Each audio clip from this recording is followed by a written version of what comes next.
नमस्कार साथियों, मैं सौरभ कुमार आपका अपने चैनल एबीएस नॉलेज पर स्वागत करता हूं। आज तारीख है 1 जनवरी 2026 और मैं आप सभी को इस नए साल का हार्दिक अभिनंदन देता हूं और आशा करता हूं कि यह साल आप लोग के जीवन में कुछ नई चीज़ें लेकर के आएगा और इस साल आप अपने करियर को आगे बढ़ाएंगे और सफलता पाएंगे। तो आज हम 1 जनवरी से करंट अफेयर का प्रारंभ करेंगे। 2 जनवरी से करंट अफेयर और हिस्ट्री का शुरुआत करेंगे। हिस्ट्री को मैं जो है 6 क्लास से लेकर के 10th क्लास की एनसीईआरटी जो है साइंस साइंस और हिस्ट्री जो है मैं एनसीईआरटी के बुक से ही पढ़ाऊंगा। रीजन ये है कि आप किसी भी एग्जाम में इस समय अगर आप देखते हैं तो एनसीईआरटी मोस्ट इम्पोर्टेंट बुक है, क्योंकि किसी भी तैयारी के लिए चाहे रेलवे हो, एसएससी हो, यूपीएससी हो, बीपीएससी हो, दरोगा हो, चाहे कोई भी एग्जाम हो, अधिकतर हम लोग कौन से बुक्स पढ़ते हैं? तो एनसीईआरटी पढ़ते हैं, लूसेंट पढ़ते हैं, क्राउन पढ़ते हैं, यही सभी चीजें हम लोग पढ़ते हैं। तो मैं आशा करता हूँ कि मैं अब जो भी क्लास कल से लूंगा उसमें मैं एनसीईआरटी को ही मैं पढ़ाऊंगा और आप लोग को अच्छा भी लगे।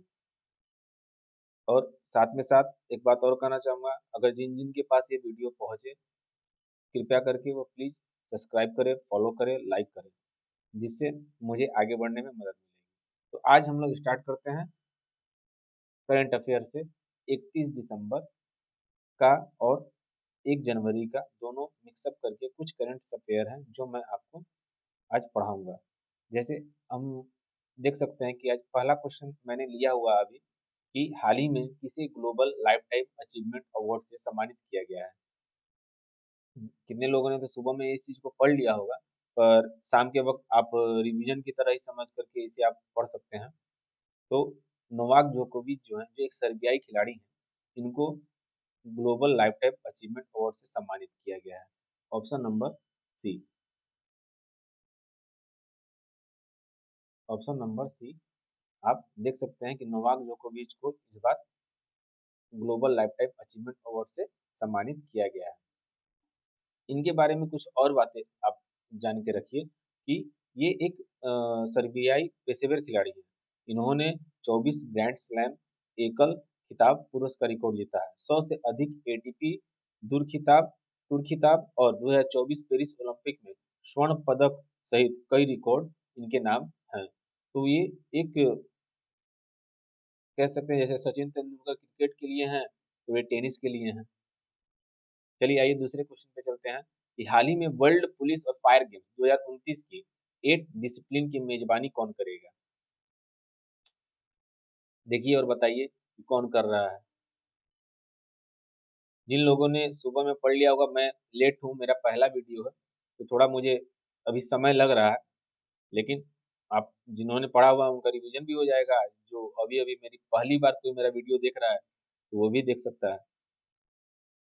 हाल ही में वर्ल्ड पुलिस और फायर गेम 2029 के 8 डिसिप्लिन की मेजबानी गुजरात करेगा। कौन करेगा दोस्तों? गुजरात।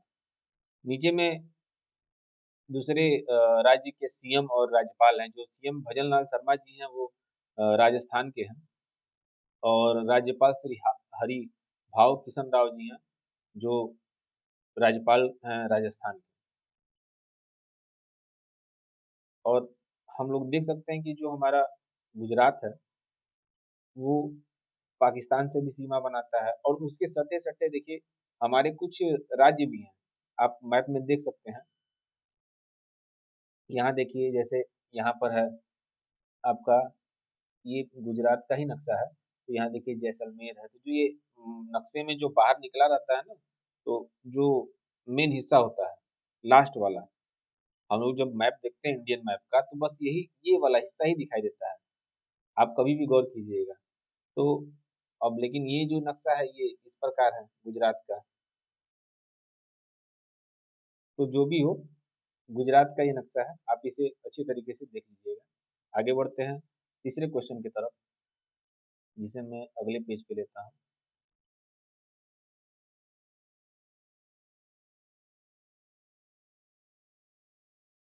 तीसरा क्वेश्चन है, हाल ही में किस देश के सुपर कंडक्टिंग मैगलेव वाहन ने मात्र 2 सेकंड में 0 से 700 किलोमीटर प्रति घंटा की गति का विश्व रिकॉर्ड बनाया है। आप फोटो को देख करके पहचान सकते हैं कि ये कौन है और कहाँ के हैं। इनके बारे में तो आप, और पीछे फ्लैग भी है तो फ्लैग में कुछ, फ्लैग से भी आप अंदाजा लगा सकते हैं। ऑप्शन नंबर ए चीन। चीन के ये चीन ने हाल ही में देश की सुपर कंडक्टिंग मैगलेव वाहन ने मात्र 2 सेकंड में 0 से 700 किलोमीटर प्रति घंटा की गति का विश्व रिकॉर्ड बनाया है। आप देख सकते हैं कि चाइना कितना आगे बढ़ चुका है कि 2 सेकंड में 0 से 700 किलोमीटर प्रति घंटा इन्होंने एक ऐसा मैगलेव वाहन बनाया हुआ है। कुछ और नीचे पॉइंट्स दिए गए हैं चीन के बारे में कि चीन में विश्व का सबसे लंबी एक्सप्रेसवे सुरंग का उद्घाटन किया गया है। दूसरा है, चीन में विश्व कृत्रिम बुद्धिमत्ता सहयोग संगठन की स्थापना का प्रस्ताव रखा है। चीन में अत्याधुनिक तकनीक से लैस तीसरा वाहन विमान वाहक पोत फ्यूजियन लॉन्च किया गया है। और चीन ने पहली बार थोरियम यूरेनियम ईंधन रूपांतरण में सफलता प्राप्त की है। चीन ने अस्टिलत जेलीफिश ड्रोन विकसित किए हैं। और चीन में भारतीय दूतावास में रविन्द्रनाथ टैगोर की प्रतिमा का अनावरण किया है, जो एक चीन ने कुछ अनोखा ही कार्य कर दिया है भारतीय दूतावास में। नहीं तो चीन तो वैसे सोचता है कि कैसे ये भारत की कोई चीजें अपने आप में समेट लें, बट अच्छी बात है कि चीन ने भारतीय दूतावास में रविन्द्रनाथ टैगोर जी की प्रतिमा का अनावरण किया है। और आप इस किनारे देख सकते हैं कि राजधानी चीन की बीजिंग है, करेंसी रेमिन भी है, राष्ट्रपति सी जिनपिंग है। आइए अगले क्वेश्चन की तरफ हम लोग बढ़ते हैं। Question number 4।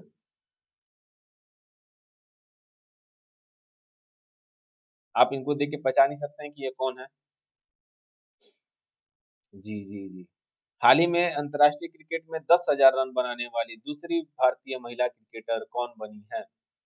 दूसरी, पहली का नीचे में लिखा गया है, दूसरी देखिए, दूसरी के बारे में यहाँ बात किया जा रहा है कि हाल ही में अंतर्राष्ट्रीय क्रिकेट में 10,000 रन बनाने वाली दूसरी भारतीय महिला क्रिकेटर कौन बनी है? तो जी दोस्तों, स्मृति मंधाना जो है दूसरी भारतीय महिला क्रिकेटर बनी है जिन्होंने 10,000 रन पूरे किए हैं। और पहली भारतीय महिला है मिताली राज, जिन्होंने 10,000 रन पूरे किए हैं। और साथ में साथ ये भी बता देते हैं कि जो 2025 ओडीआई वर्ल्ड कप हुआ था उसमें दीप्ति शर्मा ने अपना सर्वश्रेष्ठ बॉलिंग प्रदर्शन करते हुए 152 विकेट लिया। श्रीलंकाई एक बल्लेबाज थी, उनको आउट करके, और टूर्नामेंट ऑफ द सीरीज भी रही है दीप्ति शर्मा। नेक्स्ट क्वेश्चन है कि हाल ही में विश्व की पहली ITVI SMA जीन थेरेपी कहाँ शुरू हुई है? आप इस क्वेश्चन का जवाब दीजिए कि हाल ही में विश्व की पहली ITVI SMA जीन थेरेपी कहाँ शुरू हुई है?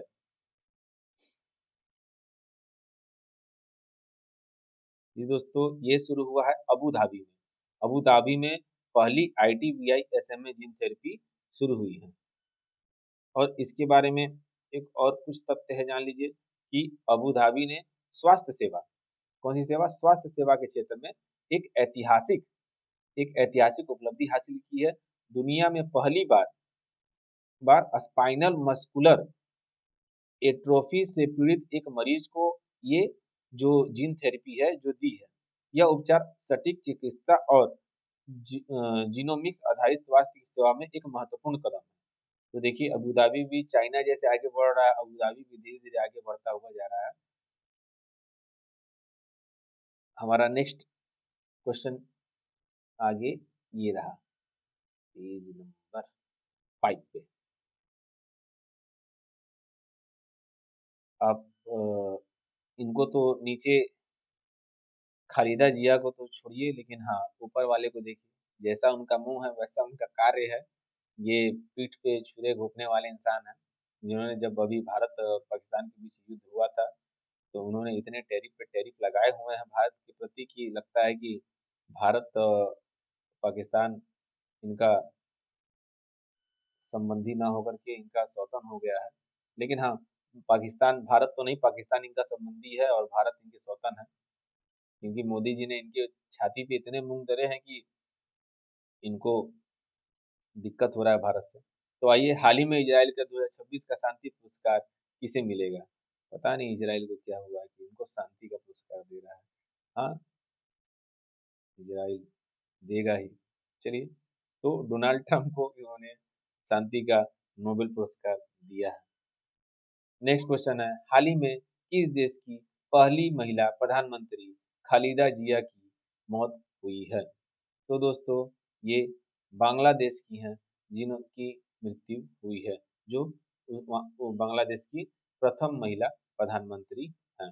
बांग्लादेश के बारे में कुछ और फैक्ट हैं जो आप देख सकते हैं कि बांग्लादेश संयुक्त राष्ट्र जल सम्मेलन में शामिल होने वाला पहला दक्षिण एशियाई देश बना है। नेक्स्ट है कि बांग्लादेश की प्रसिद्ध लोक गायिका फरीदा परवीन का निधन 13 सितंबर 2025 को हुआ। ये जो बांग्लादेश में इस समय जितने भी करंट अफेयर थे, कुछ कुछ मैंने उठाए हैं जहां से मुझे मिल सका है, और मैंने उसको एक ही जगह लग दिया कि आप लोग को याद करने में भी सही रहेगा। भारत में बांग्लादेश के लिए ट्रांसशिपमेंट सुविधा की समाप्ति की, यानी कि भारत ने शिपमेंट सुविधा, जो ट्रांसशिपमेंट सुविधा है, उसको समाप्त कर दिया है। असद आलम सियाम को बांग्लादेश का विदेश सचिव नियुक्त किया गया है। असद आलम अयामों को बांग्लादेश का विदेश सचिव नियुक्त किया गया है। बांग्लादेश ने 8 अगस्त को नया बांग्लादेश दिवस घोषित किया है। लीजिए, एक और बड़ी न्यूज आप लोग के लिए कि बांग्लादेश ने अपना नया कोई दिवस घोषित किया है, बांग्लादेश दिवस।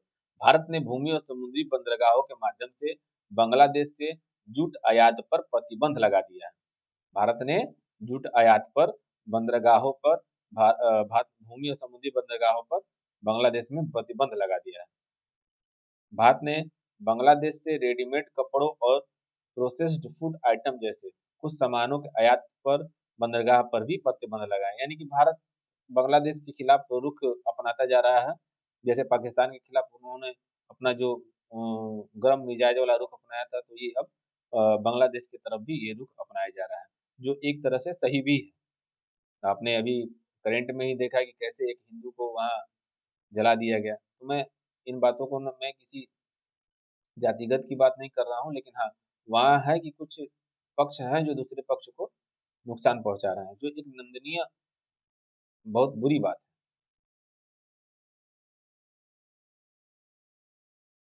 आइए आगे क्वेश्चन की तरफ बढ़ते हैं।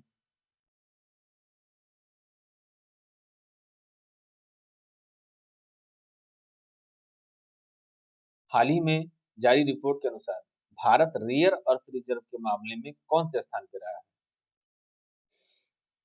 तो बताइए दोस्तों कि भारत कौन से स्थान पर रहा है?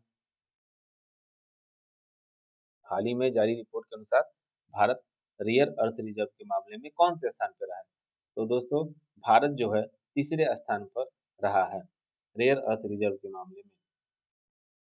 रेयर अर्थ रिजर्व है क्या, इसके बारे में हम मैंने यहाँ लिखा हुआ है, और आप उसको देख सकते हैं, और इसको ध्यान से देखिएगा जिससे आप इसको अनुमान लगा सकें कि क्या है वे।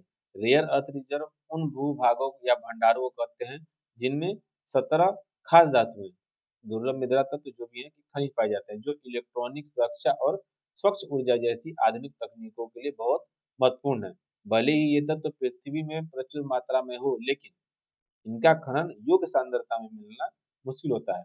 भारत के पास दुनिया के सबसे बड़े रेयर अर्थ भंडारों में से एक है, लेकिन चीन उत्पादन और शोधन में अग्रणी है। यहाँ भी देखिए, चीन ये इसमें भी आगे है।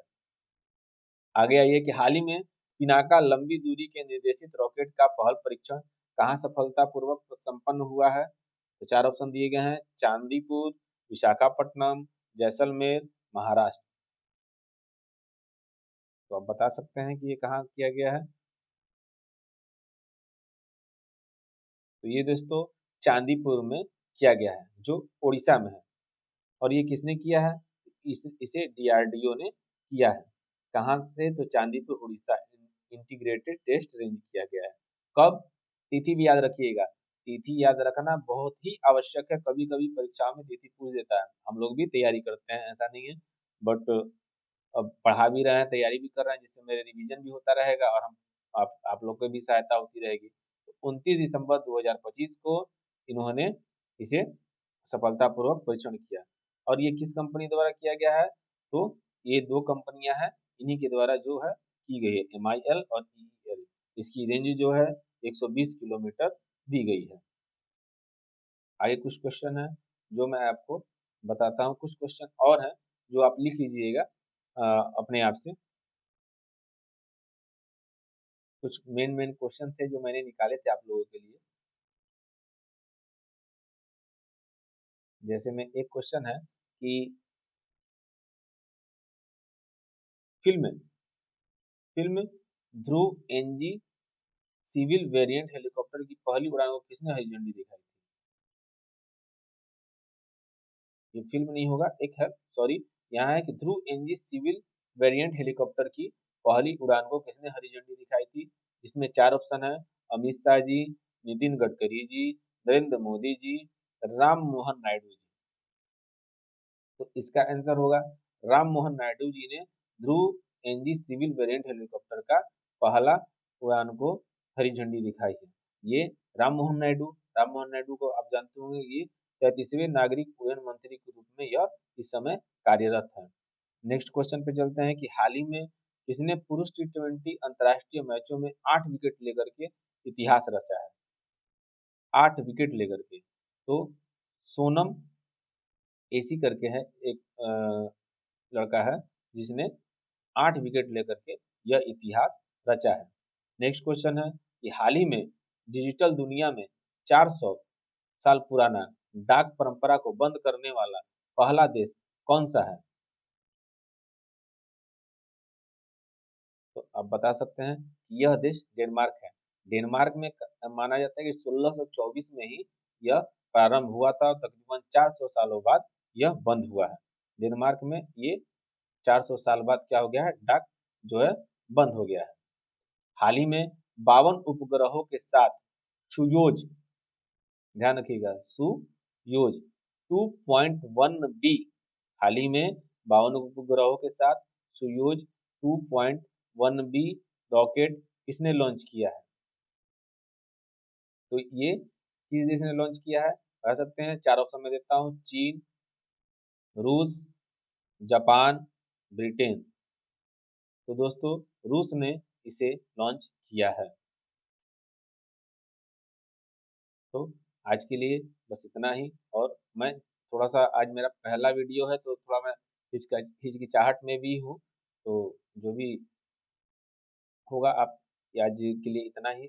और बाकी कल हम इसको प्रारंभ करेंगे। कल 2 तारीख को मैं अपना हिस्ट्री का भी क्लास डालूंगा और करंट अफेयर भी आपको डालूंगा। तब तक के लिए नमस्कार, शुभ रात्रि।